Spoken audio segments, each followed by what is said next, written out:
Muchas gracias por estar presente. Hoy van a estar charlando con nosotros, disertando, hablando, conversando un ratito con todos ustedes y con nosotros, obviamente. Almendra Ladro, que es abogada, que es militante de la agrupación Hijos, que va a estar un poco haciendo referencia de lo que fue la sentencia de la Corte Suprema de Justicia beneficiando a los genocidas por el 2x1.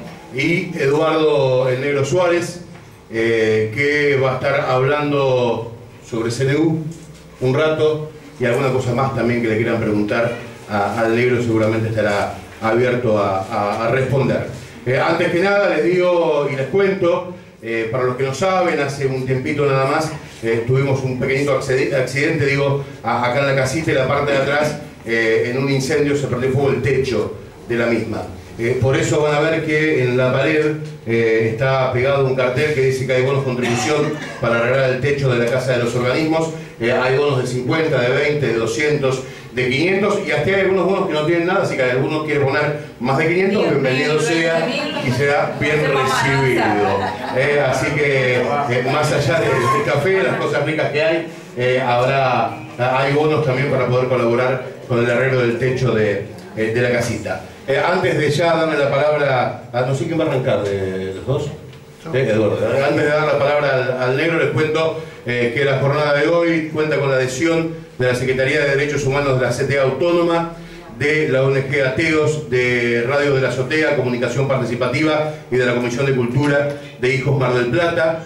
Adhieren a la misma historias desobedientes con faltas de ortografía, hijos e hijas de genocidas por la memoria, verdad y la justicia, 30.000 motivos, ex detenidos de desaparecidos Rodolfo Walsh, ex detenidos políticos del sudeste, colectivo Faro de la Memoria, Comisión Memoria Portuaria, detenidos desaparecidos del puerto, Comisión Provincia por la Memoria, Verdad y la Justicia, Comisión Municipal por la Memoria, Comisión Provincial por la Memoria, la Verdad y la Justicia, quise decir, perdón, Comisión Municipal por la Memoria, Seminario Permanente por los Derechos Humanos, Facultad de Psicología, AJB, Provincia de Buenos Aires, Frente por los Derechos Humanos y la Dignidad, familiares de detenidos desaparecidos por cuestiones políticas, MARME, Movimiento de Articulación de la Militancia Emancipadora, Centro de Investigación, Docencia y Derechos Humanos, Alicia Moró, Facultad de Derecho, MEPS, Centro de Estudiantes de Psicología, Asamblea de la Facultad de Sociología, César Román, ex detenido querellante en la causa Arguindegui, y Hijos Resiste, Socialismo Marplatense, Secretaria General María José Sánchez, y Asociación Trabajadores del Estado, ATE, son quienes adhieren y acompañan en esta jornada de hoy. Insisto, estamos muy contentos de tenerlo al Negro acá presente y de que hayan venido todos ustedes en este día. Les damos la bienvenida, le decimos muchas gracias por estar y ya le damos la palabra al Negro Suárez. Bueno,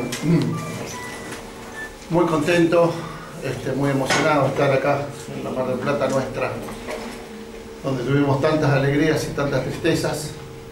Muy agradecido a los compañeros y compañeras que organizaron esta actividad, y muy agradecido, realmente veo y saludo a muchas compañeras y compañeros de vieja militancia, que la verdad que hemos compartido tantos años de lucha, de sacrificio, de esfuerzo juntos, y verlos por lo menos que siguen y que estamos todos juntos en esto reconforta el alma. Me pidieron que hable en general del tema CNU, del tema de la causa de CNU. Y para afrontar el tema del CNU probablemente tengamos que remontarnos un poco más atrás que la causa misma propiamente dicha, incluso más atrás que los hechos que produjeron posteriormente el juicio y la condena al CNU de acá. Hay otro juicio CNU tramitando en La Plata, y la existencia del CNU, de organizaciones de la derecha peronista, tiene que ver en el concepto nuestro de la organización que yo represento, Convocatoria Segunda Independencia, tiene que ver con las características con que se nace a la luz y se desarrolla el propio peronismo. O sea, no se puede hablar del CNU sin hablar del peronismo. Es imposible, porque es una organización peronista. Entonces, si nosotros tocáramos el CNU fuera del contexto del peronismo y de la lucha interna que se produjo en el peronismo en algún momento, nos limitaríamos a las causas judiciales, nos limitaríamos a números de muertos o a una lucha entre buenos y malos, exclusivamente. Nosotros tenemos una concepción distinta, o sea, tenemos un análisis del peronismo, que puede estar equivocado o no, pero es el análisis que nosotros tenemos y que lo queríamos compartir y eventualmente debatir. El peronismo nace a la vida política del país en un periodo muy importante, en un periodo donde,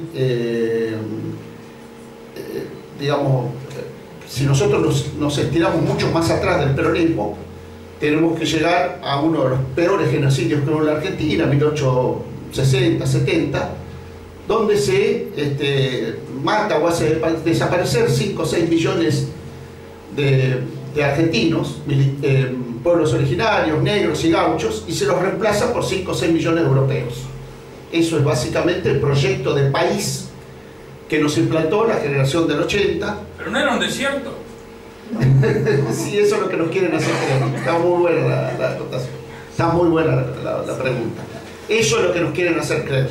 Nos quieren hacer creer que era un desierto y que no había pueblos originarios, que no había gauchos, que no había indios y que no había negros. Y eso no es verdad.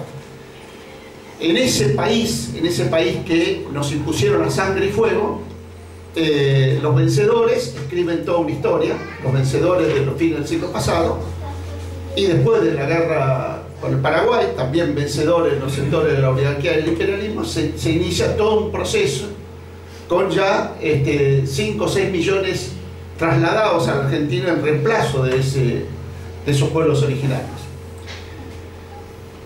Las luchas se equivocaron, el enemigo en gran parte se equivocó, la oligarquía del imperialismo pretendió traer 4, 5, 6 millones de europeos bien del norte, y lo que trajo fueron 4, 5, 6 millones de europeos del sur, y por lo tanto trajo también ahí la ideología, trajo la clase obrera pobre, que casi en vez de ser del sur de Europa era casi el norte de África, considerado hasta no hace muy poco, España y Italia era el norte de África. Y entonces trajo la ideología, ahí vinieron las ideas anarquistas, socialistas, comunistas, y ahí se inicia toda una pelea que dura 40 años. Hasta que aparece el peronismo. El peronismo nace a la vida política con 3 o 4 ideas muy importantes que nosotros adherimos posteriormente. Como digo nosotros, digo los montoneros. Organización a la que yo pertenecí y orgullosamente, de alguna manera, pertenezco, aunque sea en sentido histórico. Nace a la vida política del país con un concepto simple, claro, un concepto de alianza de clases. Un concepto donde el Estado tenía un control absoluto de los medios de producción, y un concepto donde las clases sociales iban a discurrir por caminos paralelos sin enfrentarse entre sí, digamos, ¿no? Y el peronismo era, el Estado peronista iba a ser quien de alguna manera distribuyera la riqueza entre esas clases sociales que no tenían que enfrentarse, sino de alguna manera complementarse. Eso,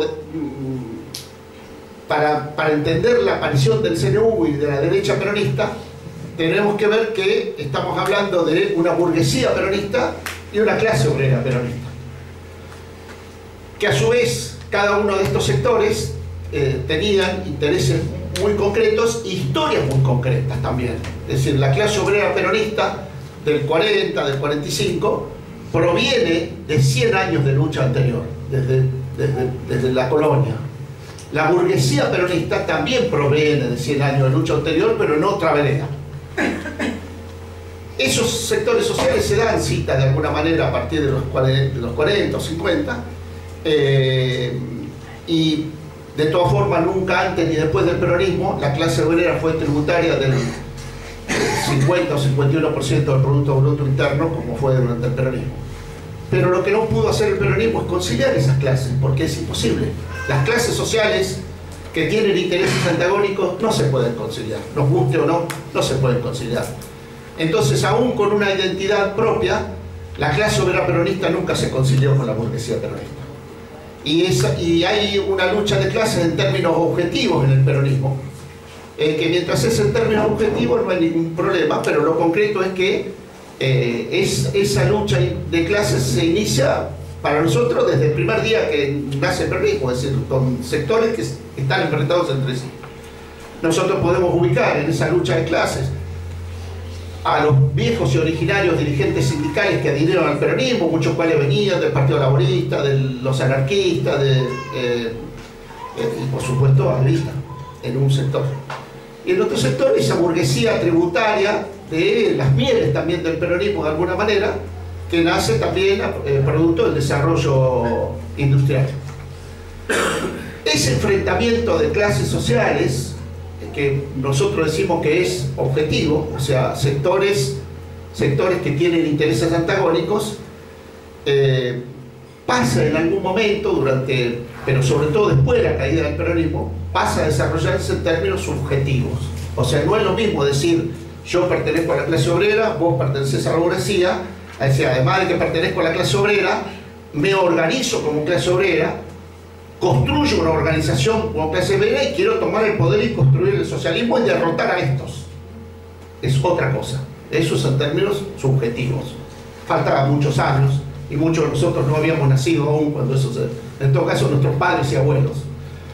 Pero lo concreto es que el peronismo se desarrolla teniendo esa lucha de clases internas, todos sabemos, expresa de alguna manera un sector de ese peronismo, que nosotros, que todavía no habíamos nacido, años después reivindicamos.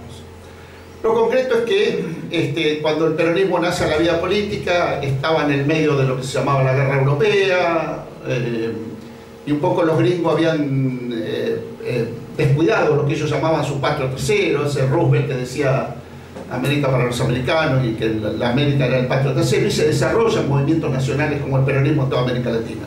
Cuando termina la guerra, los gringos vuelven por sus fueros, y cuando hay que tocar el tema de la Argentina, ¿con quién van a negociar? O sea, ¿quién van a enfrentar? Obviamente van a negociar con la burguesía, sea o no peronista, y van a enfrentar a la clase obrera, sea o no peronista. Y eso produce el golpe del 55. Pero a partir de ahí, y esto sí ya empieza a tener referencia con el CNU y con la derecha peronista, a partir de ahí, y todo ese proceso, uno de los procesos más ricos de la historia argentina, que fue lo que se llama en términos muy generales la resistencia peronista, sí, ya esa lucha de clases se da en términos subjetivos. Empiezan a desarrollarse al calor de las luchas nacionales e internacionales, faros de socialismo ya no son solamente la Unión Soviética o China, ya aparecen las luchas en el tercer mundo, y sobre todo las luchas más cercanas en América Latina y en especial Cuba, donde además no solamente es un proceso que habla castellano, sino que además está dirigido, entre otros, hay un argentino ahí, y eso influye mucho, sobre todo en el peronismo, en la izquierda no peronista también, pero sobre todo en el peronismo. Y entonces ese proceso empieza a generar, muchos de los que están acá lo conocen porque tenemos ya edad, algunos de nosotros, porque algunos lo vivimos o porque lo agarramos a partir de la generación anterior. La diferencia que nosotros tenemos con la generación de nuestros papás y nuestros abuelos es que sí hubo continuidad en la pelea. La diferencia entre nosotros y los hijos nuestros es que ahí sí hay un vacío muy grande en esa lucha, ¿no? Y esa es una desgracia que todavía estamos levantando, producto de la derrota. Entonces, a partir de ahí empiezan a desarrollarse, sobre todo en los frentes sindicales, pero en otros sectores que podríamos llamar la proto-izquierda peronista, o sea, sectores que pretenden desarrollarse autónomamente del Estado, de la burguesía, con medios propios, incluso en algunos casos independientes del propio Perón, a que podían ubicarlo en el campo popular, pero no necesariamente jefe de resistencias o de proyectos socialistas. Y entonces a partir de ahí, a partir del 55, 60, empieza a desarrollarse todo un proceso muy rico que da como resultado que ya las clases que se están enfrentando en la Argentina y en particular en el peronismo ya no se enfrentan en términos objetivos. Yo burgués, vos proletario, peleo por mi salario, peleo por 8 horas de trabajo, por lo que fuera, o te hago una huelga. Ya empiezan el peronismo genera una derecha peronista, y también en el peronismo se genera una izquierda peronista que pretende tomar el poder, incluso tomar el poder por medios militares o por medios integrales, combinando distintos sectores, distintas formas de lucha. Y entonces la expresión de esos sectores ya son subjetivas, eso es una expresión de organizaciones. Y nosotros asistimos, así como asistimos a las primeras organizaciones, el peronismo de base, las Fuerzas Armadas Peronistas, Tacorral, Uturuncos, todos los CGT, los argentinos, Puerta Grande, La Falda, sectores que nos expresan a nosotros, que nos expresaron, y al final de todos, montoneros, pero éramos niños cuando estos procesos se inician, y algunos no habían nacido. También hay una derecha peronista, la Alianza Libertadora Nacionalista, Comando de Organización, los sectores, además los sectores burócratas en el sindicalismo, el bandorismo. Es decir, empieza a aparecer un sector en el peronismo pro-oligárquico, pro-imperialista, burocrático, y además cobijado ese sector en las estructuras oficiales del PJ, cosa que no le pasaba al otro sector, ¿no? Eso es un poco lo que explica con posterioridad. No había el CNU ni lo que nosotros conocemos como CNU no había aparecido, pero sí habían aparecido lo que posteriormente dan como nacimiento a estos sectores. Y también podríamos decir que estos padres nuestros, desde el punto de vista generacional, nos dieron nacimiento a nosotros. Es decir, si ellos no hubieran existido, si no hubiera habido una Huerta Grande, una Falda, 1 de Mayo, peronismo de base, FAP, difícilmente hubiéramos aparecido los montoneros en la historia argentina.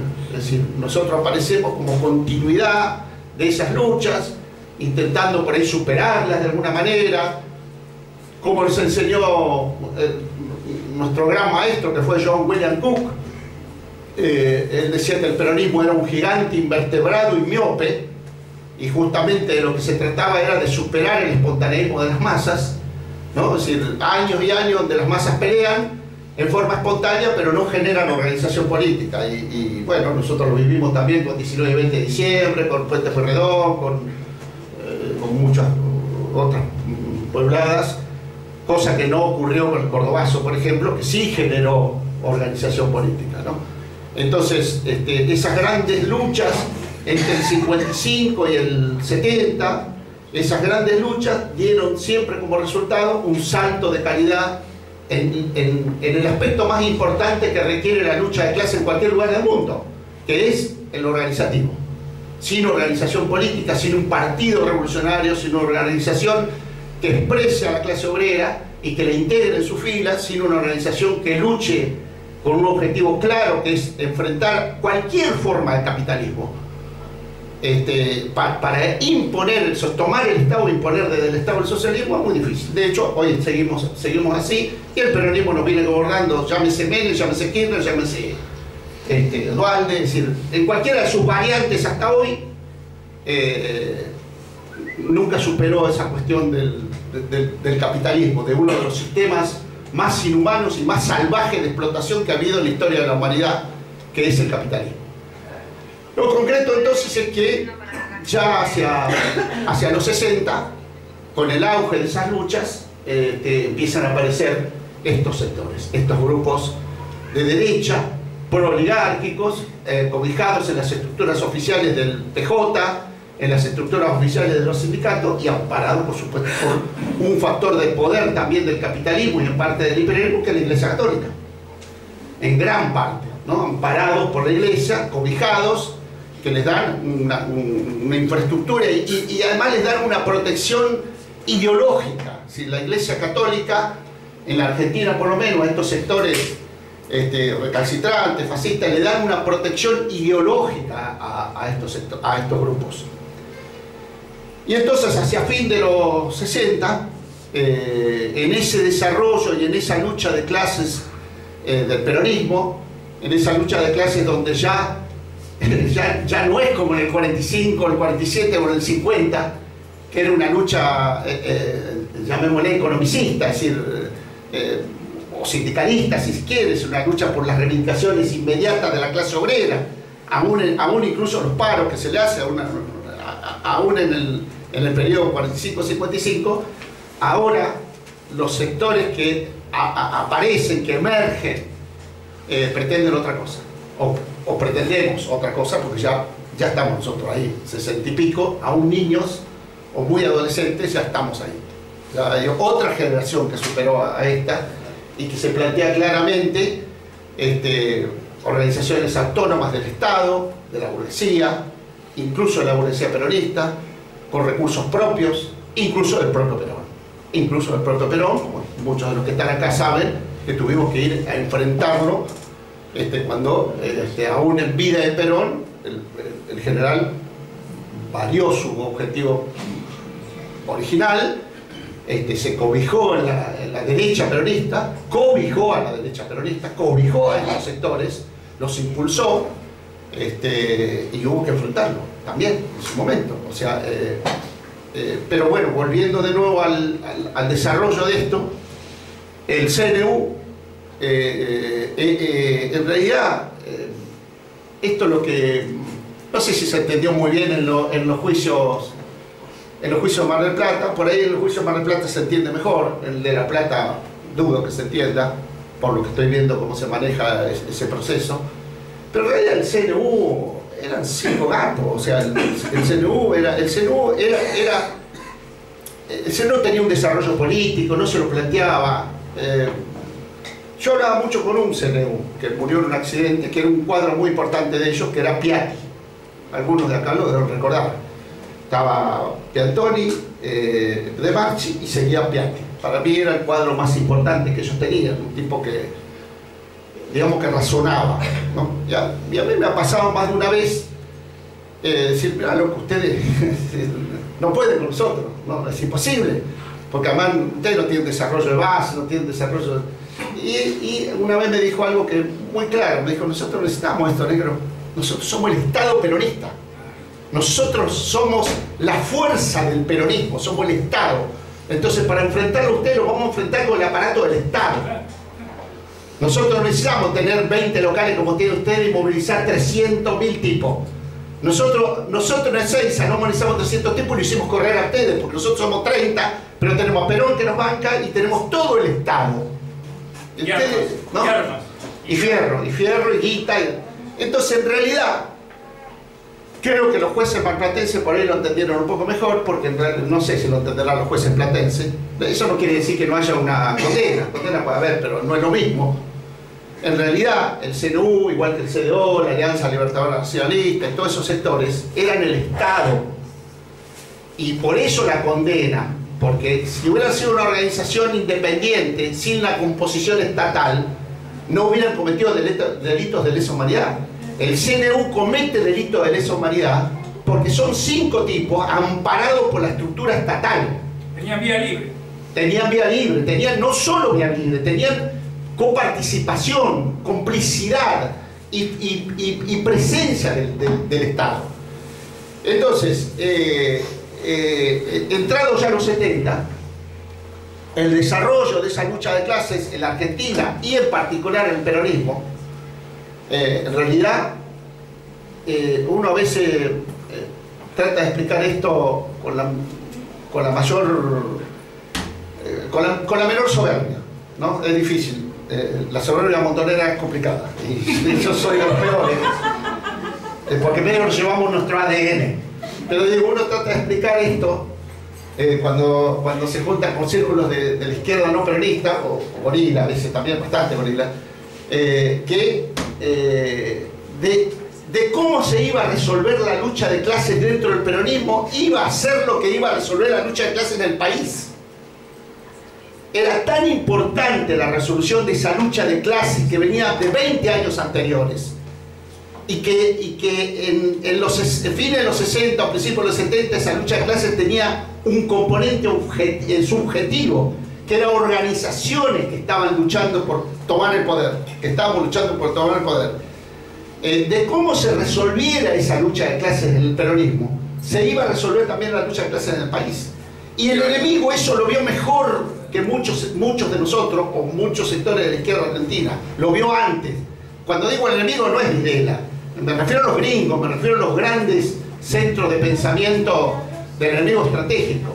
Es decir, nosotros acá tenemos que venir a la Argentina y usar nuestra herramienta estratégica, que son las Fuerzas Armadas, que es el Ejército, que es la Marina, para resolver esta lucha de clases del peronismo a favor de los sectores proligárquicos, proimperialistas y burocráticos, y en contra de estos otros.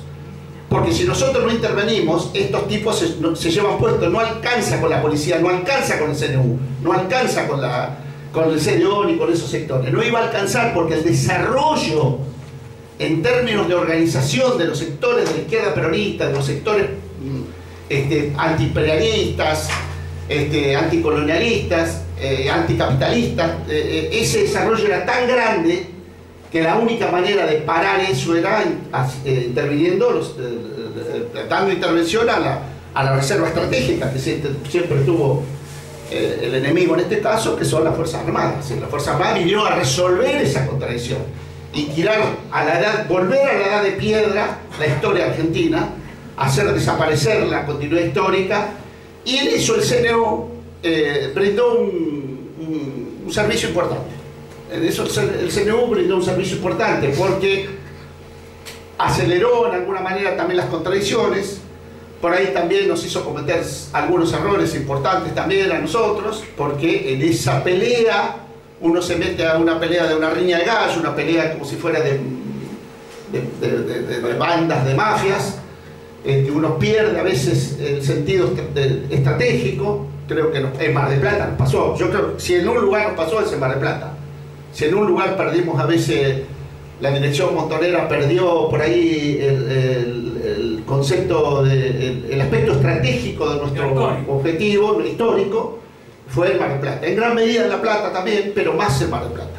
Más en Mar del Plata. Es decir, nos enredamos en una pelea de riña de gallos con ellos, cuando en realidad no eran muchos. No es decir, en realidad había un enemigo estratégico por atrás de ellos, por arriba de ellos, o al costado, adentro, ¿no? Entonces, lo que quería decir, con esto termino, es que el CNU no era una fuerza destacada.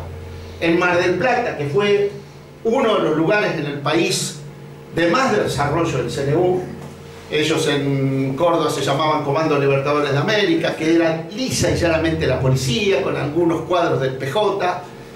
Se llamaban Cristo Bencio, Cristo Rey en Mendoza y San Juan también, que era abiertamente la policía, el ejército y algunos burócratas del PJ o del sindicalismo peronista.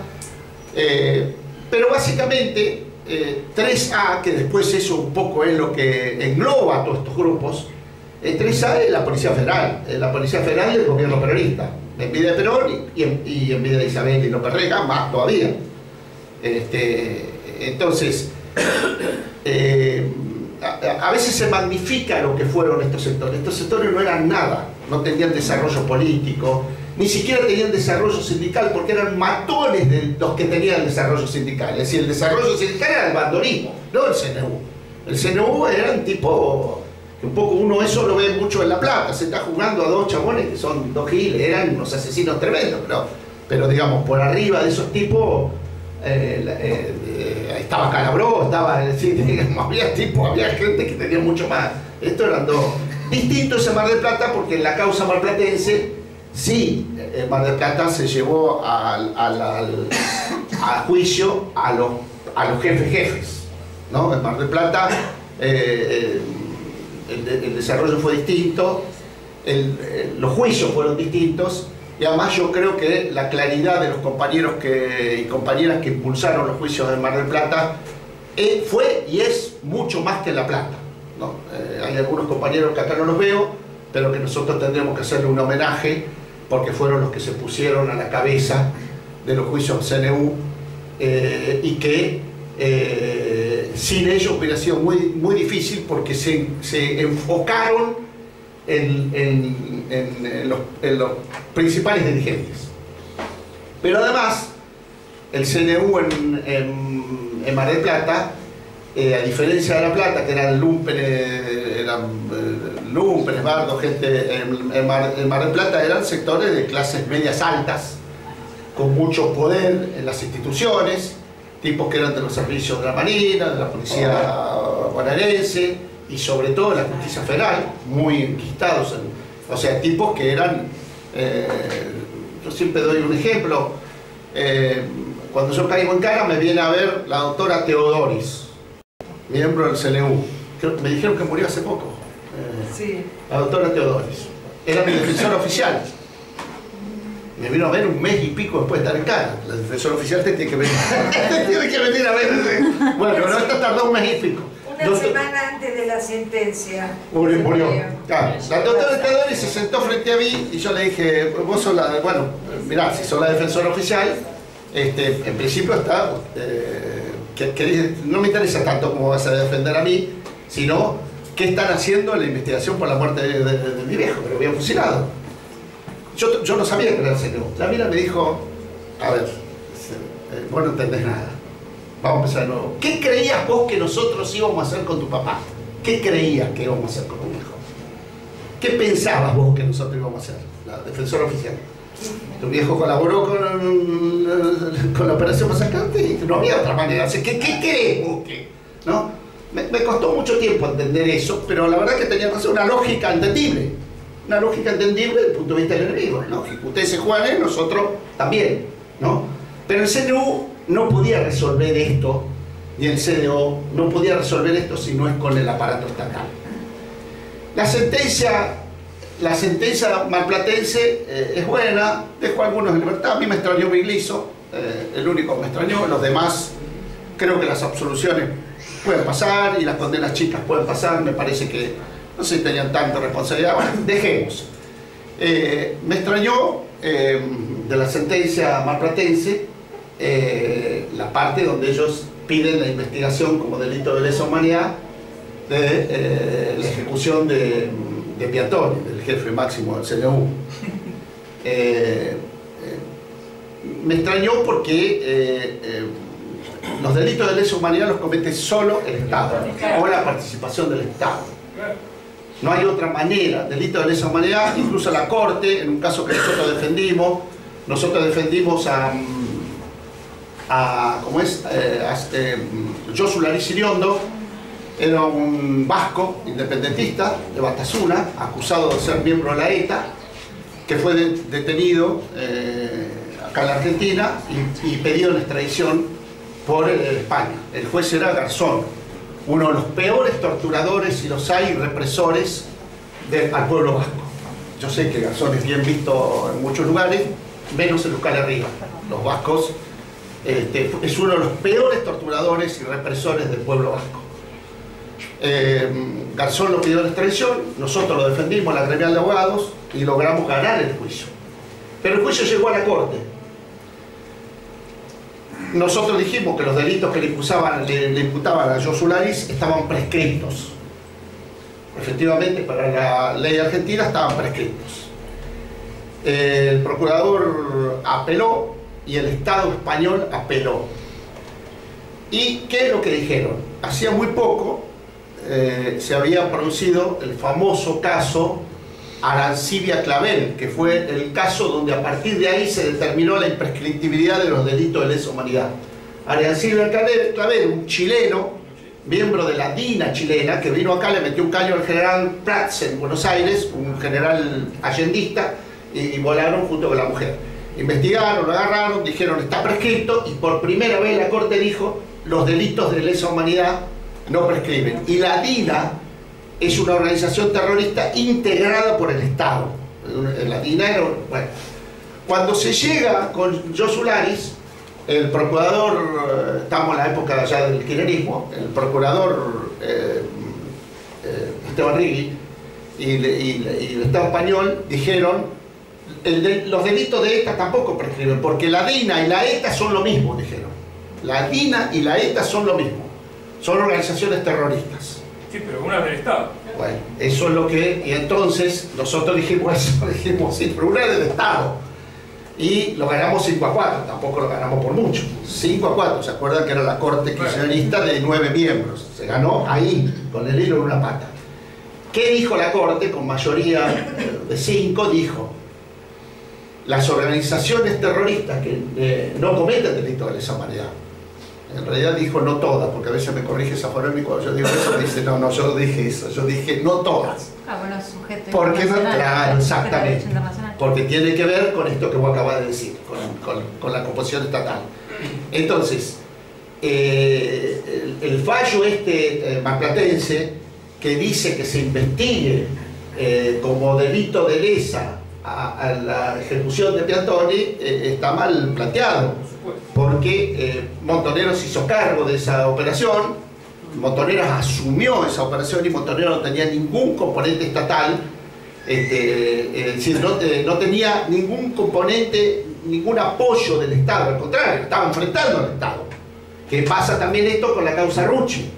La causa Rucci la tenemos abierta, nosotros estamos defendiendo, en la causa Rucci somos defensores, y también la familia Rucci, que en su momento cobró la indemnización diciendo que a Rucci lo había matado el Estado perrista, llamémosle, cobró la indemnización, ahora está diciendo que es delito de lesa humanidad, porque lo que están intentando es una nueva estrategia, que yo creo que este gobierno además lo está impulsando, el macrismo está impulsando esto, que es llevarnos a los sobrevivientes o a los integrantes de Montonero a ser juzgados por la comisión de delitos de lesa humanidad. Lo están haciendo en Rosario con la causa de la Rabulia al perro, acá con Rucci, y ahora acá en Mar del Plata con una barbaridad que la verdad que no hay ningún tipo de fundamento, porque ni siquiera lo fundamenta. Vos habrás leído la causa, ustedes vieron la causa, no hay ningún argumento que lo...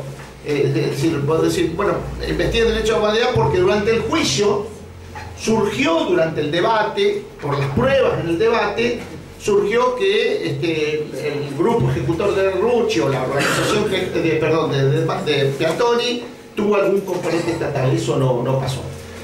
Entonces, en definitiva, compañeros, compañeras, el tema CNU tiene que ver con esto, tiene que ver con algo que nos parece que excede el CNU, que es una lucha de clases que todavía está pendiente, un objetivo que todavía está pendiente y que por lo menos algunos de nosotros seguiremos bregando para lograrlo. Gracias.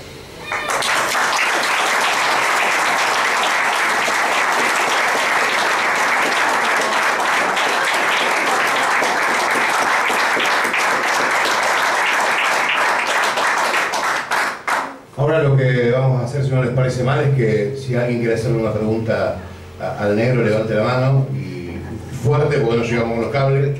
Hasta allá pedimos disculpas. Prometemos inalámbrico por algún momento, pero por lo pronto le vamos a pedir que fuerte le pregunten lo que quiera. Una de las cosas que me impresionó mucho fue que a Videla todas las semanas se le daba la comunión. Sí. Sabiendo, la Iglesia Católica sabiendo de que Videla era el artífice de todo, y los de arriba sabiéndolo. Es una cosa que no tenía gollete, ¿no? ¿Hay alguien que entiende algo? Sí. Terror. Otra cosa, no nombró el movimiento revolucionario del 7 de octubre. Sí, es parte del movimiento revolucionario del 7 de octubre, grandes compañeros, gran organización.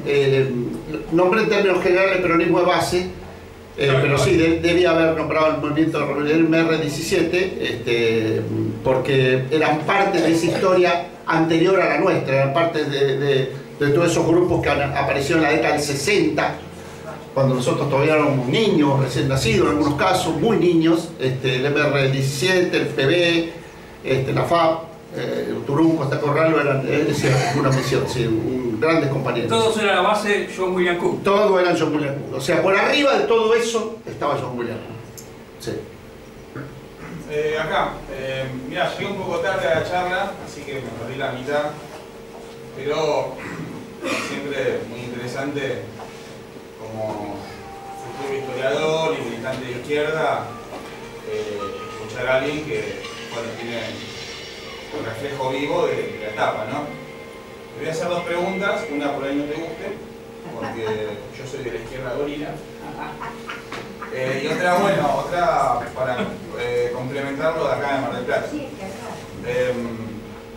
Respecto a la formación de AAA, ¿hasta qué punto vos crees que individuos Andrej Pavelić y Mir Patrick, que venían de lo que fue el exterminio croata y eran los colaboracionistas nazis, colaboraron en Puerta de Hierro con Perón para la formación de este grupo? Yo tengo esa data, digamos, esa investigación. Y por otro lado, acá hay un tipo bastante detestable en Mar del Plata que es Pampillón, fascista. El tipo reivindica a Giachino, y vos hablabas recién, Giachino era, yo también tengo la data, que loco en un lumpen, en un chorro de barrio, que lo recauchutó la Policía Federal y pasó a ser parte de AAA y después estuvo en el golpe. Y es mentira que haya peleado en Malvinas, no peleó, se atoró con una pata de pollo, se pasó de falopa, no se sabe qué pasó, y por eso le colaron el cuadro. Pero me interesaría más el primer punto, digamos, de... Sí, sobre Pampillón conozco poco y la verdad que no sabría qué decirte, porque creo que me parece que por ahí los que están acá podrían contestar mejor. Sé que un tipo que anda con una banda muy católica, que andaban reprimiendo mujeres, homosexuales, pero la verdad que no sé qué contestarte, Pampillón, sé muy poco. Sí, pero la otra tenés razón, tu información yo creo que es correcta, creo que tenés información que es así. Efectivamente esos sectores fueron amparados por las estructuras oficiales del PJ y fueron amparados por Perón, sí.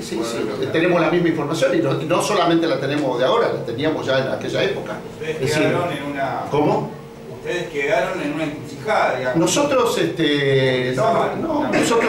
Nosotros hicimos lo mismo que hicieron nuestros predecesores, que fue enfrentar, primero enfrentar la dictadura de Onganía, la LUCE, y posteriormente enfrentar, salvo esos 50 días de Cámpora, que compartimos gran parte de las estructuras de gobierno, ni bien cayó Cámpora, enfrentamos a las estructuras y al Estado peronista, yo diría que más que toda la izquierda argentina juntos. No solamente, y la enfrentamos con todos los medios posibles. Es más, enfrentamos a la burocracia sindical peronista con todos los medios posibles. Y no es solo Ruch, Alonso, Dor, Clusterman, es decir, enfrentamos y enfrentamos al CNU, como acá, en los dos principales dirigentes de La Plata, Navazo y Sala, fueron ejecutados por comandos montoneros, no es que se les cayó el techo encima. Y además, el principal represor y torturador del peronismo, puesto por Perón, que fue el comisario general Villar, también fue de alguna manera, o sea que estoy de acuerdo, sí, esa información es correcta, pero la enfrentamos, ¿sí? Y muchos de los asesinos de Seiza, entre ellos los croatas, fueron enfrentados por nuestra organización, sí. No les saco ni le pongo nada a lo que decís porque es la misma información. Con lo otro, la verdad que creo que por ahí ustedes manejan más. No, ni lo merece. Yo no merece que dediquemos esta no tengo jornada. ni idea. Estoy de acuerdo. Estelita había levantado primero, ¿no? Sí. Lo que quería decir respecto al juicio de acá, que teníamos un muy buen antecedente, que era el juicio que se había hecho por la verdad, en el 2008. Que ese juicio, si bien no tenía carácter condenatorio ni nada, pero sí tenía muchísima documentación y muy importante, que no se abrió al juego, al juicio enseguida. Estuvieron algunas cosas ahí un poco tapadas. La otra cuestión que quería decir, que nos quedó el gusto amargo, es que no pudimos tener en el banquillo del acusado a Moyano como integrante, a Hugo Moyano como integrante de esa banda, bueno. Y ¿Se pidió que compareciera? No, para nada, no, estuvo bien cuidado. Y la otra cuestión que quería decir, que me pareció también en relación a La Plata, que pude ver de afuera, yo no soy abogada ni mucho menos, pero sí de afuera veo que en La Plata, lamentablemente, la CNU ha tenido durante años muchísimo amparo político. Y esta gente, acá ha habido más amparo social por ahí, de los integrantes del CNU, por su condición de clase, su condición de profesionales o lo que sea, por ahí puede haber habido como un consenso social más importante. Pero en La Plata, lo que han tenido esta gente es una protección política infernal.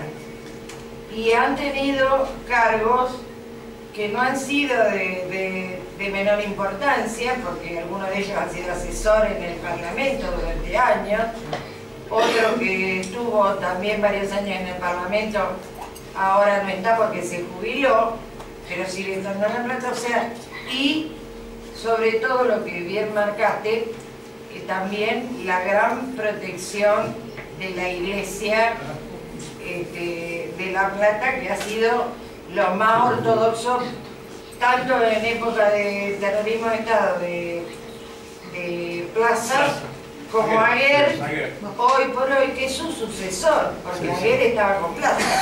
Estamos con ella en el juicio CNU La Plata, cuando le preguntaron, lo indagan a Pipi Pomare, y le dicen de qué se ocupa, y dijo: mi último trabajo fue ser asesor del Parlamento durante la presidencia de Néstor Kirchner. Así dijo. Eso dijo. Eso dijo. Sí, sí.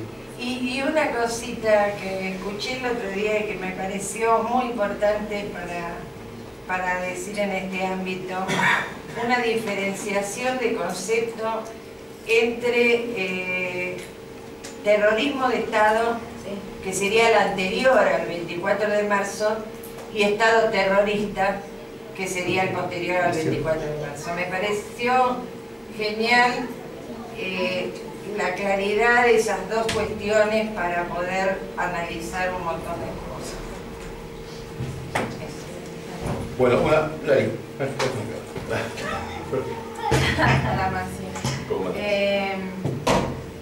bueno,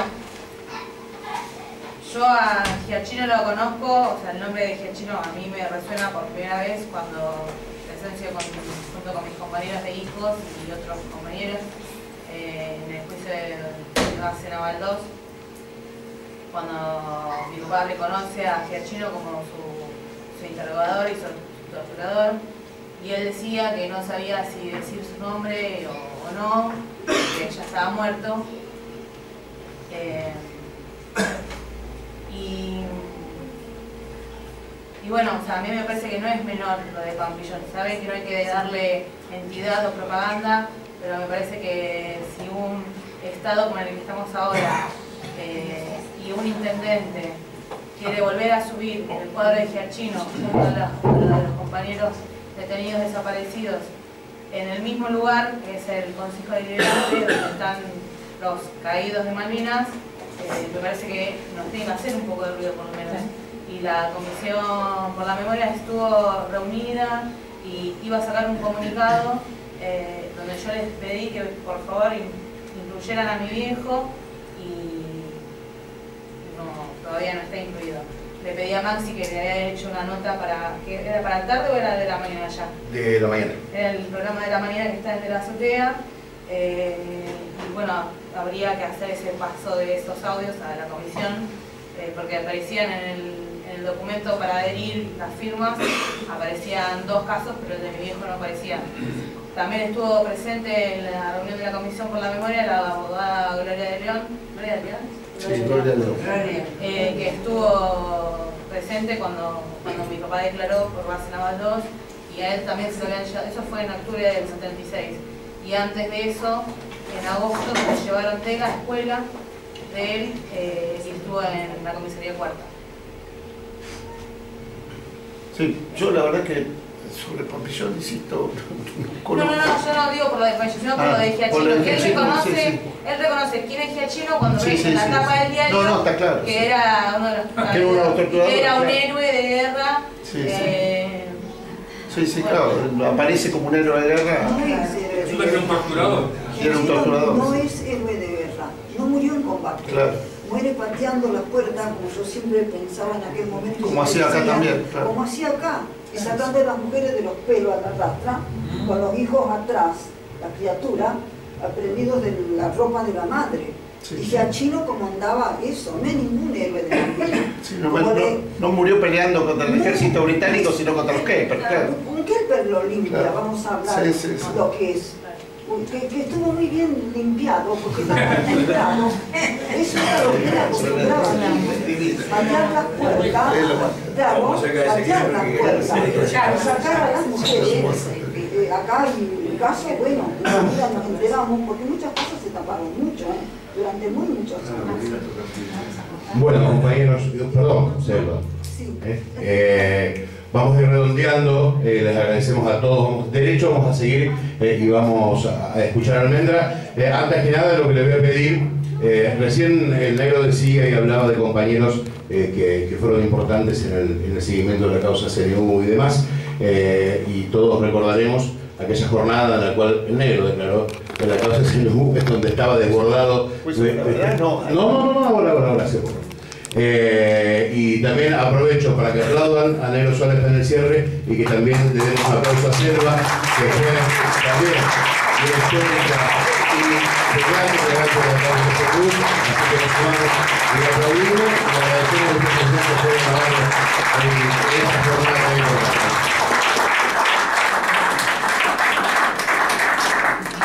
Bueno, ahora pegadito, seguimos. Sí, perdón. No, una cosita. Si podés, como un cachito de sonido por el tema de la cómplice y algo. Sí, ahora lo vamos. Claro. Se nota que es sonidista. Los graves. ¿Vos sabés? Te invito a que te acerques. Esto es así. Es todo colaboración. Yo voy hablando. Bueno, es una especie de talk. Listo. Está muy bien. Gracias. Bueno, Eleonora, tengo que hacer una pregunta, me olvidé. En una de tus declaraciones y en la contestación que vos le hacías a De Marchi de una carta pública que él te había hecho desde el exilio, que él llamaba su exilio político, vos dijiste, yo me acuerdo en tu testimonio, que vos siendo peronista estabas en la mesa de tortura y quien te torturaba también era peronista. Sí, dije eso, sí. En este sentido te pregunto, ¿qué te pasó a vos como militante cuando llegaste al momento de ver a De Marchi con una prisión perpetua que realmente nadie de los que estábamos acá esperábamos que el tipo quedara con una prisión perpetua? Sí, la verdad que y aparte también agregarte el apoyo que tuvo De Marchi tanto del Colegio de Abogados como de gran parte del sector del peronismo de Duhalde, por lo menos, y muchos otros, ¿no? Bueno, la primera parte tiene que ver con algo que explicábamos, todo ese desarrollo de lucha de clases, tiene que ver con lo que plantea el compañero, correcto la pregunta que hace y la información, tiene que ver con que los que expresamos los intereses históricos de una clase social, dentro del peronismo fuimos derrotados a partir del golpe. Antes del golpe no, es decir, el golpe vino en gran parte también a resolver, como dije, esa contradicción. Y los que expresaban De Marchi fueron los victoriosos. O sea, desde el 76 hasta el día de la sentencia, el sector del peronismo que expresaba De Marchi fueron los que ganaron, en cualquiera de sus variantes, pero ganó el peronismo capitalista, o sea, ganó el peronismo que no iba a enfrentar al imperialismo más allá de los límites del sistema capitalista, sea el que... No te olvides que fue el candidato en el 86. Eso iba a decir, exactamente, tal cual. Fue el candidato intendente, exactamente, tal cual, es importante. Entonces, yo no me lo esperaba, la verdad es que yo pensé que De Marchi iba a zafar, yo pensé que De Marchi, pero esto por ahí los que son abogados lo entienden mal. A mí me pareció que era mala la defensa de Marchi. Es más, en un momento cuando me hacía algunas preguntas, yo estaba por decir, flaco, te estás hundiendo, porque vos no tenés que hablar conmigo de política, vos tenés que hablar conmigo de derecho. O sea, vos no me podés preguntar quién mató a Rucci, quién mató a Piantoni, quién mató a Mansilla, o sea, me estás haciendo preguntas políticas. Bueno, se dice que el abogado, hay un dicho que tenemos los abogados, dice, el abogado en causa propia tiene un pelotudo de cliente, ¿no? Claro. Y a mí me daba la sensación que De Marchi no se sabía, yo vi los escritos que presentaba, porque me tocó, a quien me refería era Jorge Casale, que fue uno de los primeros que impulsó esto. Y yo le decía a Jorge, este tipo se está hundiendo porque no se sabe defender. Y como yo soy defensor y no querellante, muchas veces me pongo loco cuando alguien no se sabe defender. Entonces pensé que me parecía que no se estaba defendiendo bien. Es la misma perversidad. Vos sabés que es cierto eso que vos decís, porque ¿cuál es la defensa de Marchi? No soy CNU. Si yo te pruebo que soy CNU, cagaste. Pero porque era agnóstico. Porque claro. En vez, si vos hubieras dicho, yo le hubiera aconsejado si hubiera sido el defensor de él, yo le hubiera dicho, reconocé que sos CNU, pero sos CNU, pero yo no tuve nada que ver con estas muertes, el tipo, qué sé yo no tuve nada que ver con estas muertes. Mira, en un momento me pregunta el juez él me pregunta sobre el Piantoni. Él me pregunta sobre el Piantoni. El juez me dice, ¿cómo fue el Piantoni? Y yo le dije, miren, la operación de Piantoni fue una operación nacional. El Piantoni era un dirigente nacional, por lo tanto la operación sobre la ejecución de Piantoni fue una operación que se planificó en otro lado, fue una operación nacional. El juez me pregunta, ¿cómo sabe usted? Porque si hubiera sido una operación local yo me hubiera enterado. O sea, ¿qué le digo? Llamamos boludo, yo qué sé. Sí, yo qué sé. Me consumió con un amigo. Entonces, De Marchi, si hubiera dicho, yo soy CNU, estuve en esa mesa que el negro dice, donde él nos decía, que yo cuento, ¿no? Esa mesa grande donde nos juntamos los dos sectores, la sede de la CGT, y él decía, ustedes son una sola cosa, y él era CNU, y decía, estuve, tiene razón, dije que era CNU, milité en el CNU, después me alejé, que yo, pero bueno, todos los que estamos por abajo, yo si hubiera sido defensor de Marchi, le hubiera aconsejado que se defienda de esa manera. Y por ahí zafaba un poco, por ahí tenía más posibilidades. Ahora, el tema es, no soy CNU, y yo te pruebo que el CNU produjo todos estos hechos, y te pruebo que fuiste CNU, perfecto, estás jodido. ¿No? Entonces, lo que sentí fue sorpresa. La verdad que me llamó la atención, porque pensé que iba a zafar, pensé que con una defensa endeble que tuvo, porque tenía un defensor que no se movía, que si yo vi ahí, el defensor no sabía ni hablar, el que se movía era él. Y entonces pensé que iba a zafar. La verdad que yo en general, nosotros libramos una guerra, perdimos esa guerra y algunos seguimos peleando. No me da nada, ¿sí? La verdad que siempre es mejor que estuvieran acá, que se coman a perpetuo, pero si el objetivo por el cual nosotros peleamos y mi organización pelea va más allá de la sentencia de Marchi. Pero además con ellos teníamos una cuenta pendiente, que es que incluso a veces hasta supera el combate franco, porque una cosa cuando vos peleás y en un combate mueren gente de los dos lados, y otra cosa cuando vienen estos grupos de exterminio, porque ellos eran grupos de exterminio que además nos mataban a los familiares, es decir, ni siquiera eran tipos que tenían código de la guerra. Mataron a Zacaraya, a Videla, a toda la familia Videla. Mataban a toda la familia Báez, es decir, ni siquiera tenían código estos tipos, por eso me daba bronca estos chabones, porque ni siquiera tenían los códigos de la guerra. Es decir, los códigos de la guerra es que al familiar te lo dejo afuera, que peleo y me enfrento con el combatiente, pero estos chabones ni siquiera tenían los códigos de la guerra. Por eso me daba tanta bronca De Marchi, como todos estos monos que estaban ahí, me llamó la atención Vigriso, la verdad. Sabrán mejor los colegas, los abogados que intervinieron en la querella, pero me llamó la atención que quedara fuera Vigriso, porque Vigriso sí era un miembro activo de ellos. Pero bueno, eso.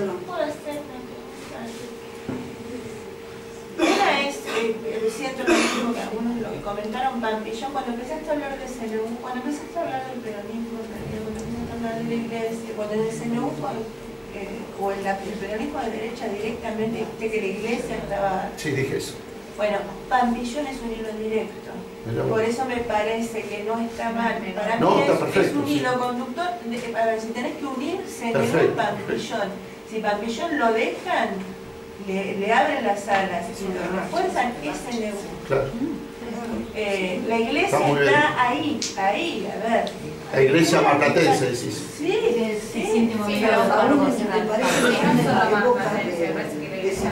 Ahora cuando detuvieron a Nani, estuvo él y convocó gente y le cantaron el himno cuando entraba. Y le gritaban héroe, héroe de Tablada, héroe de Malvinas. ¿Qué edad tiene este hombre? ¿Qué edad tiene?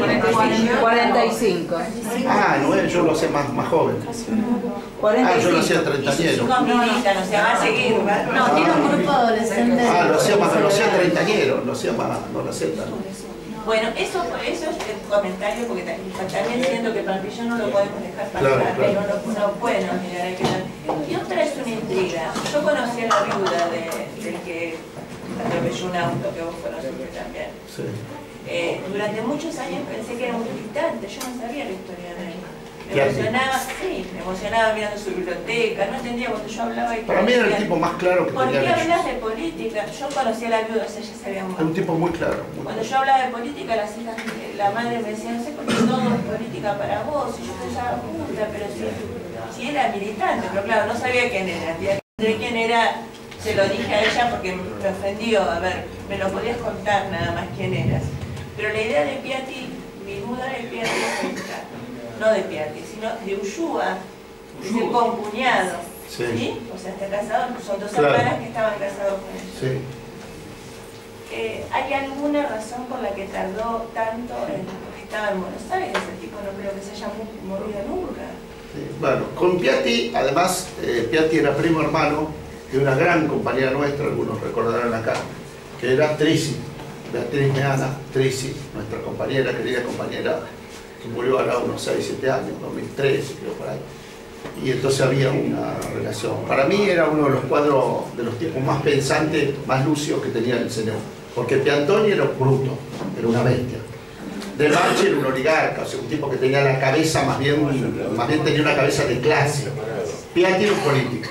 O sea, Piatti era un tipo que tenía esta lucidez. Nosotros somos estados peronistas, no tenemos ese trabajo de base como ustedes. No tenía esa lucidez típica del enemigo, ¿no? Me pareció que era.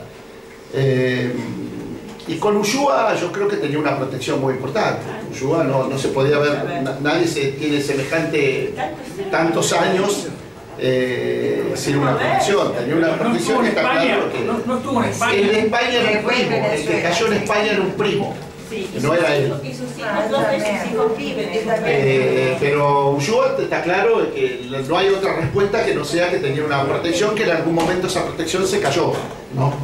Probablemente incluso no sería raro que este gobierno, al querer involucrarlo, lo haya entregado, no sabe Dios lo que puede haber pasado, lo sabemos, pero que sin protección no se podía haber manejado, no hay manera. Un tipo muy buscado.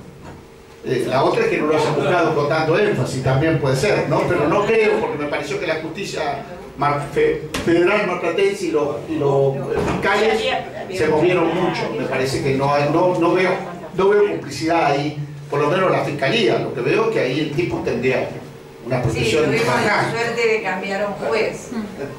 Tuvimos esa suerte porque claro, que lo cambiaron a Sole Soler, que era de terror. Sí, no, Sole lo conozco. Bueno, entonces tuvimos esa suerte también porque él había recusado de Marchi, había recusado, ya estaba en el límite, había recusado 3 jueces. Para que tengas una idea, me acuerdo que lo hablamos mucho con Jorge en su momento, no se conseguían jueces. Claro. Hubo que traer jueces de afuera porque no se conseguían jueces marplatenses, porque los jueces marplatenses se excusaban.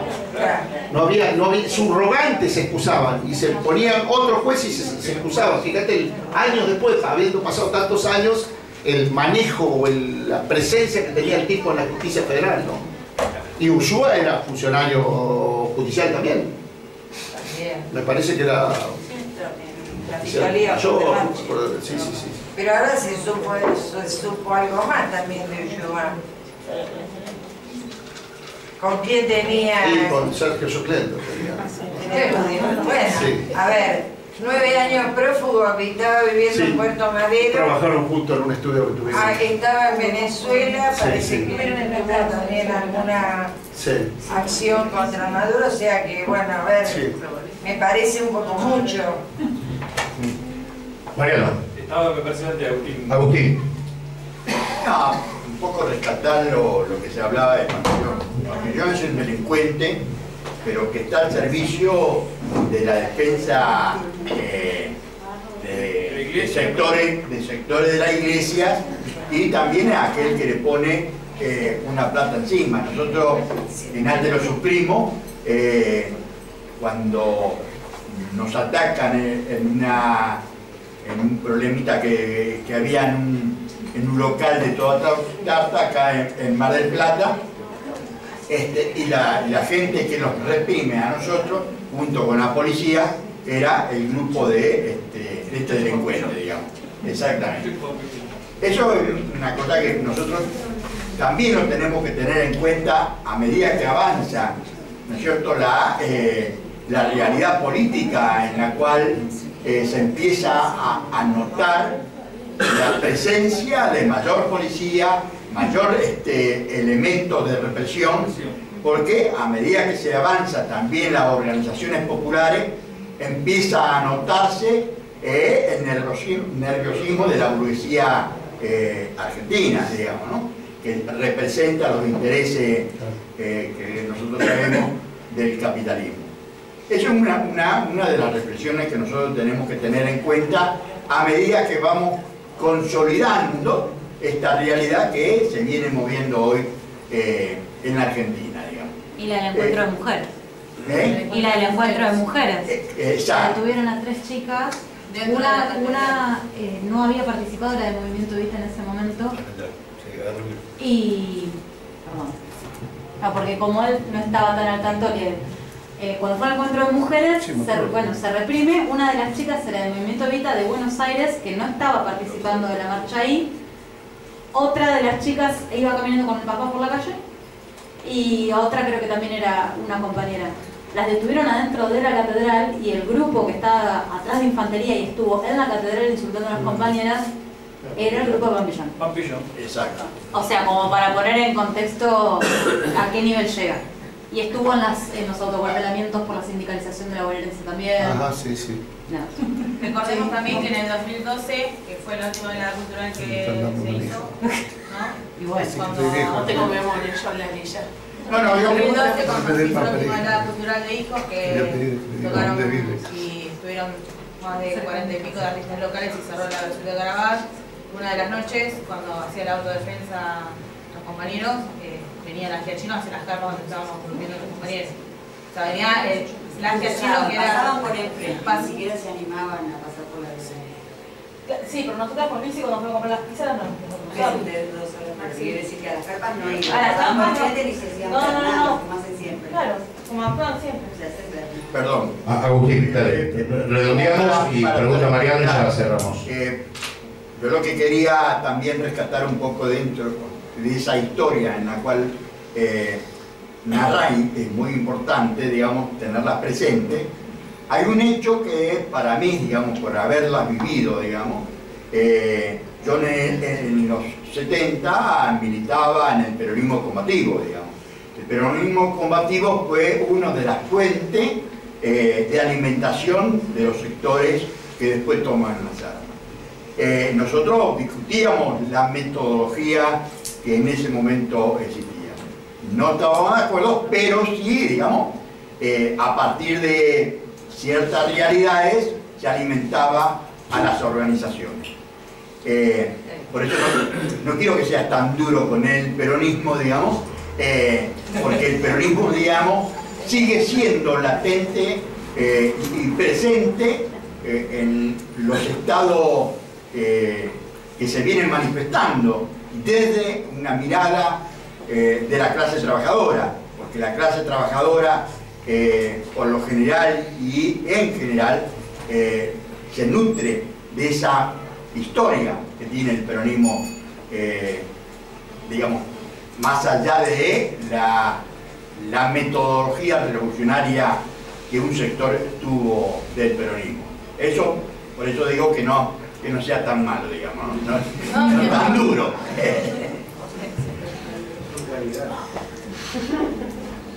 Mariano. Yo como... Lo que pasa es que Hay las dos posiciones. Claro, si perfecto. yo contesto estaría en superioridad de condiciones, ya están las dos posiciones. Yo por ahí Cada como, digo, en esto, el compañero que se identificó desde dónde hablaba como compañero de izquierda, yo como joven compañero, pseudo joven peronista, me gusta que sea con esa dureza y con esa digamos, con esa dureza que se haga el revisionismo histórico de las dos posiciones que se dieron dentro del peronismo. Para mí me parece perfecto. Clarifica, claro.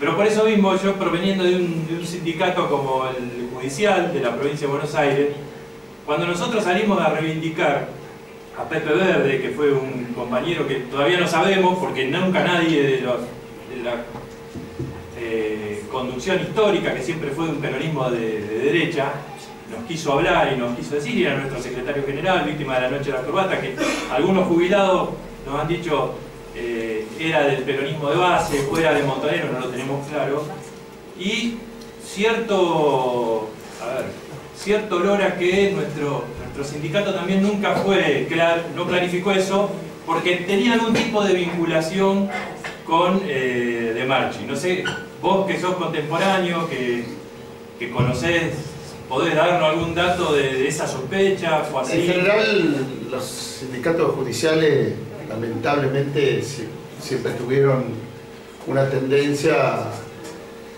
digamos, a irle a la saga,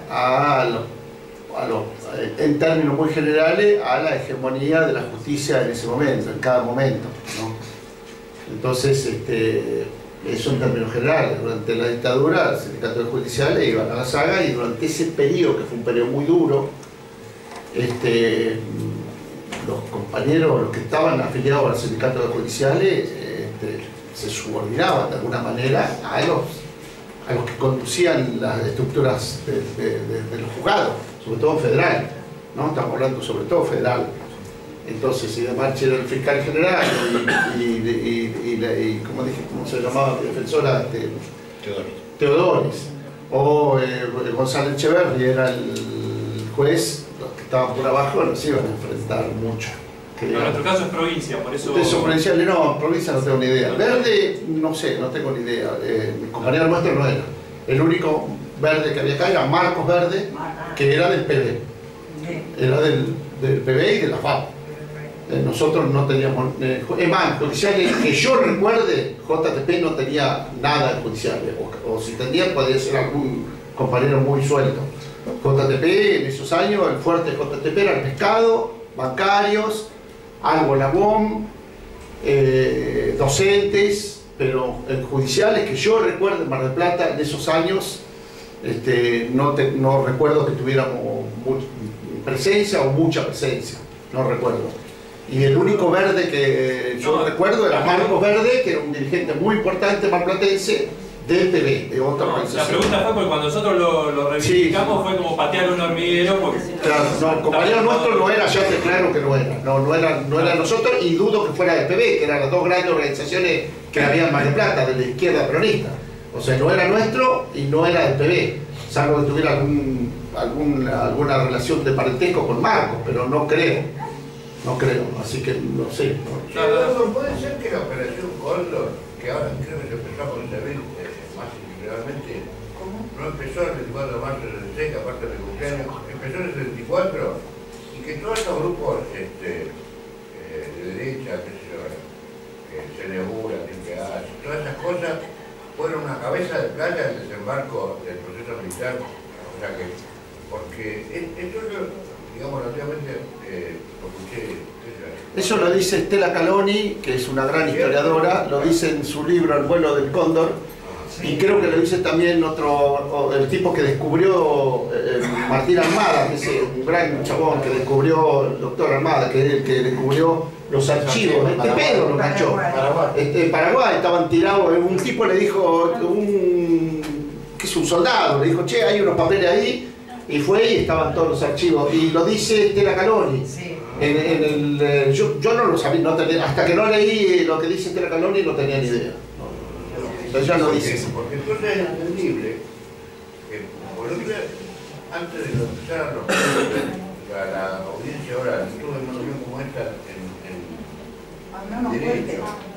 Y debatían si los que habían matado eran de derecha, de izquierda. Digo, ¿qué importa? Muchachos, acá lo que está claro es que los crímenes del CNU fueron crímenes de lesa humanidad, porque estaban hechos marcados por el Estado. O sea,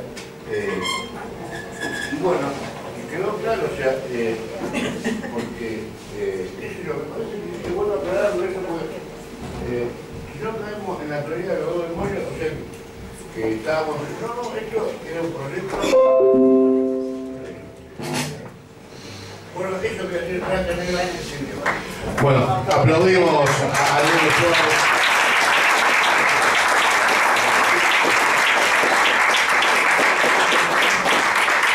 Pegadito, seguimos, ahora va a estar. Perdona, sí, un aviso. Eduardo. Acaba de morir en prisión Díaz Bozzone, genocida del segundo cuerpo, delincuente y condenado.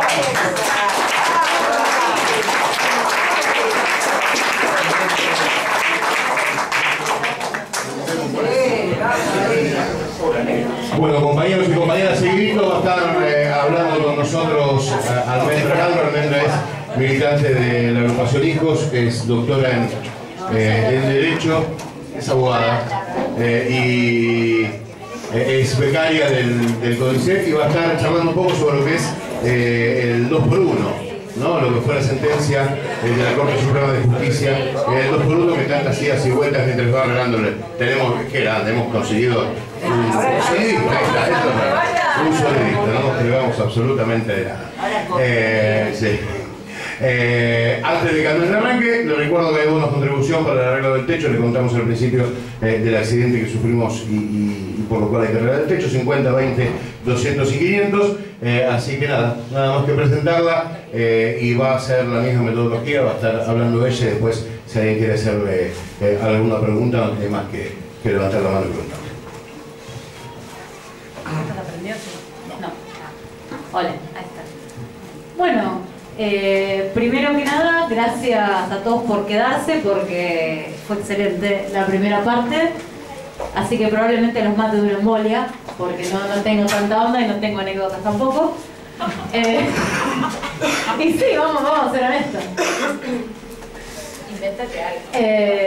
No es necesario. Bueno, la idea cuando pensamos en hacer esta fecha fue en un principio hablar del fallo del 2x1, del fallo Muiña, pero no hablarlo desde, digamos, qué es lo que significó, sino qué es lo que puede significar de ahora en adelante. Y por qué se considera a un nivel casi generalizado que es una aberración jurídica en primer lugar, y en segundo lugar que es una puerta muy peligrosa que se abrió y que hace a una situación de inseguridad jurídica que es muy grave en materia convencional, en el sentido de los tratados internacionales que están agregados a la Constitución, pero también en materia internacional, porque al menos desde lo que pensamos nosotros, genera una responsabilidad internacional para el Estado.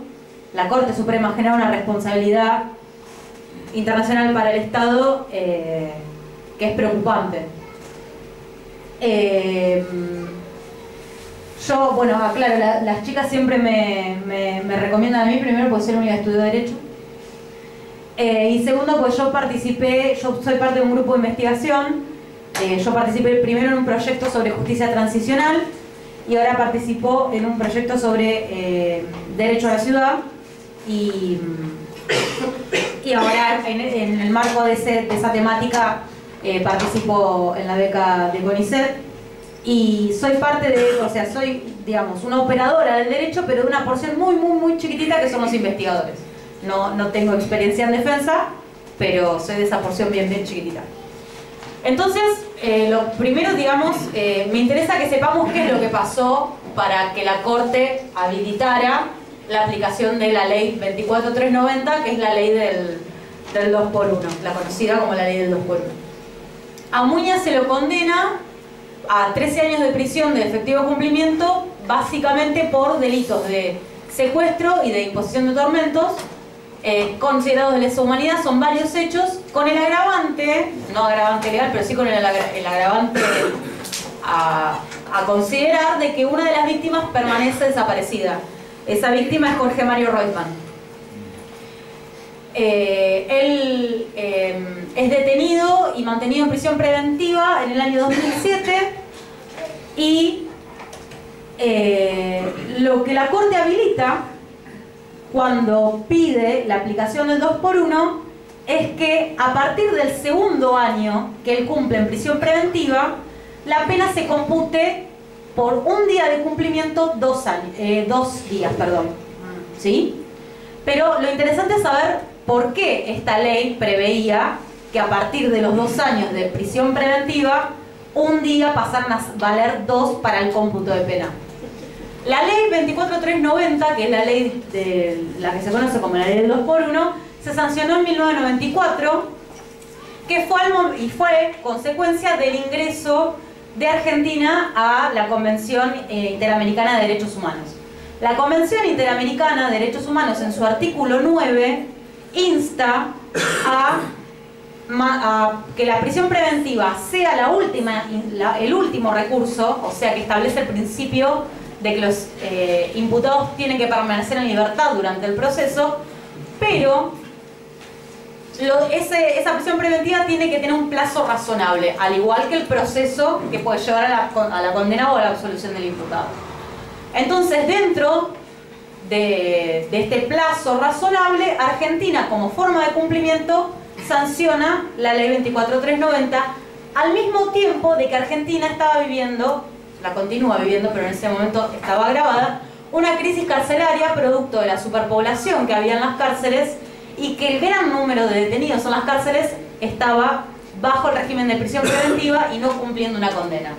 Entonces la ley lo que prevé es que el plazo razonable iba a ser de 2 años y si el juicio no se llevaba adelante antes de esos 2 años, a partir del día siguiente a esos 2 años, cada día iba a valer por 2 a los fines del cómputo de pena.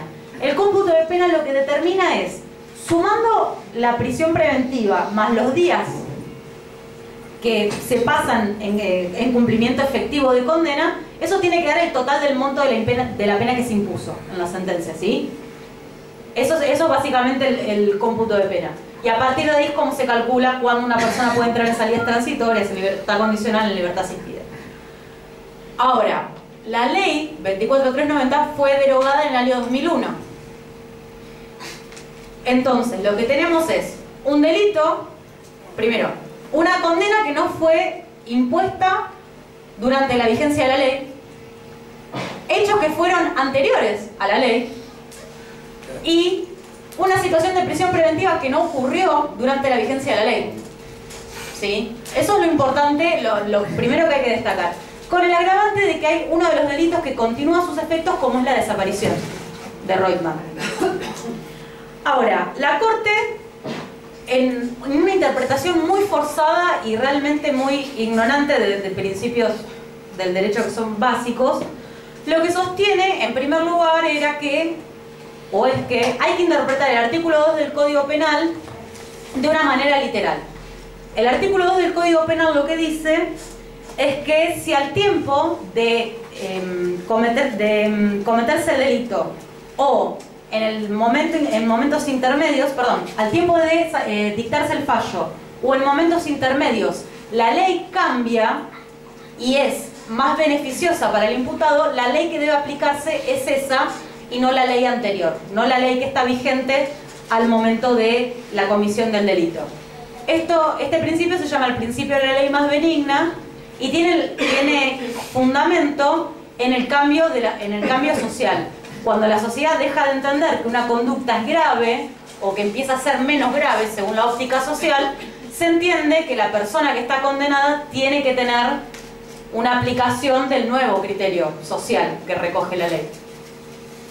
Entonces, la Corte se agarra, digamos, de la palabra siempre, porque el artículo dice siempre se aplicará la ley más benigna. Se agarra de la palabra siempre y hace una interpretación estrictamente literal sin contemplar la característica del caso en este fallo. Entonces, si tenemos en cuenta que, primero, la ley fue sancionada por la superpoblación de las cárceles y con el objetivo de cumplir el requisito de plazo razonable que nos exigía la Convención Interamericana de Derechos Humanos, decir que siempre se aplicaba un cómputo de pena que en principio no tenía nada que ver con la prisión preventiva, porque en este caso no había, ya era un error. Porque además tampoco se tenía en cuenta el objetivo histórico que tenía la ley, que era en ese momento paliar una situación de superpoblación carcelaria. O sea que ya ese argumento cae solo, con una interpretación no muy forzada, por lo menos de los operadores que entendemos que no era aplicable la ley. En segundo lugar, también destacar que otro de los principios que nuestro derecho penal contiene es el principio de proporcionalidad de la pena. Y esto significa que cuando se impone un monto de una pena privativa de la libertad, el monto de la pena tiene que estar relacionado con el bien jurídico que se lesionó. En este caso estamos hablando de delitos de lesa humanidad, con lo cual ya la prisión de 13 años reducida, producto de una prisión preventiva que no existió al momento de la vigencia de la ley, torna a esa pena en ínfima, porque no tiene relación con la gravedad del delito, ¿sí? Ese era otro de los argumentos que también se estaban desarrollando, al menos entre los que fueron críticos de este fallo. Y también tener en cuenta que lo que la ley establecía, la ley establece, digamos, el plazo razonable y la forma de hacer el cómputo, ¿sí? Pero para la mayoría de los críticos de esta ley no tiene nada que ver una cosa con la otra, porque la prisión preventiva tiene que durar 2 años, en principio. Lo que vos hagas después no tiene que ver directamente con la prisión preventiva, tiene que ver con cómo ejecutás la pena, que son 2 institutos diferentes. Entonces también lo que se hablaba era de que la ley en sí misma ya era incongruente, con lo cual volver a aplicarla y encima sin un fundamento más sólido hace al fallo Muña todavía más endeble de crítica. También la Corte decía que no se puede excluir a todos los casos, no se puede excluir casos de la aplicación de la ley más benigna, porque, en este caso lo que decía era que los delitos que había cometido Muña no estaban como casos exceptuados de la aplicación de la ley penal más benigna. Pero el artículo 2 del Código Penal no tiene casos excluidos de la aplicación de la ley más benigna. No establece, por ejemplo, no se aplicará la ley más benigna en caso de homicidio. No establece ningún delito y tampoco la Corte hizo una interpretación previa de ese artículo. Con lo cual también ese argumento no se sostenía básicamente porque no existía ninguna excepción. ¿El carácter imprescriptible? El carácter imprescriptible viene dado por el tema de la incorporación también del Estatuto de Roma. El Estatuto de Roma empezó a ser derecho interno a partir del 2007, si no recuerdo mal, pero ahí tampoco existía la figura de desaparición forzada de personas. O sea, empezó a existir cuando se incorporó la Convención Específica sobre Desaparición Forzada de Personas, pero tampoco estaba el tema de ni de apropiación. Casi todos los delitos no estaban tipificados todavía en ese momento. La Corte contempla hoy por hoy los pactos de José de Costa Rica. Los tiene que contemplar porque son parte de la Constitución. Sí, todos los tratados. Sí, está bien eso, pero los contempla la Corte, esto es lo que digo. La Corte, bueno, es interesante la pregunta porque la Corte, el fallo Muña lo saca después de decir que los fallos de la Corte Interamericana de Derechos Humanos no son obligatorios. Claro, esto es lo que... Y rompe con toda la doctrina desde la incorporación, desde el ingreso de Argentina al sistema interamericano de derechos humanos. Pero sí, viene en consonancia con esta cuestión de somos incuestionables. Claro. Cosa que también es... de hecho yo en lo particular creo que ese mismo fallo en el que no se reconoce la jurisprudencia de la Corte Interamericana de Derechos Humanos, yo creo que es inconstitucional. No sé a quién le pediría la declaración de inconstitucionalidad. Entramos en un círculo vicioso, se abre un agujero negro. No sé a quién pedírsela, pero yo considero que es inconstitucional. Seguro. Eso tiene el agravante de que la Corte Suprema de Justicia de la Nación es la máxima intérprete de la Constitución. Entonces sí, es una muy buena pregunta, pero sí, este fallo viene en una seguidilla de falta de reconocimiento de las obligaciones que Argentina asumió cuando firmó determinados tratados.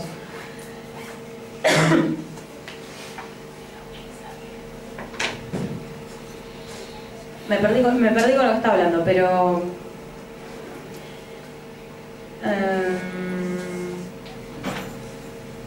bien.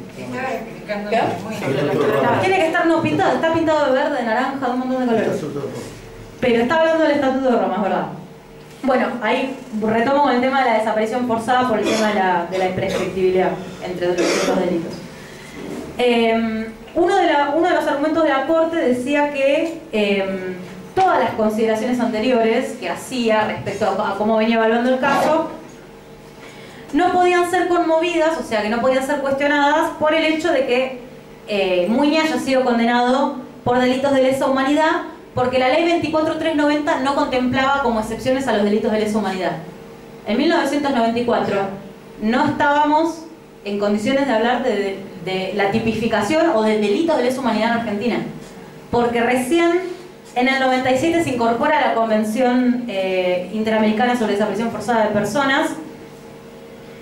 En realidad se sanciona, sí, digo bien, y eso 3 años después es puesta en vigencia la ley,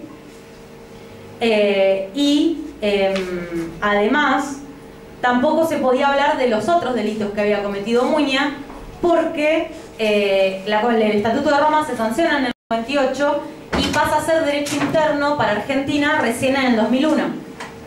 3 meses después de que la ley fue derogada.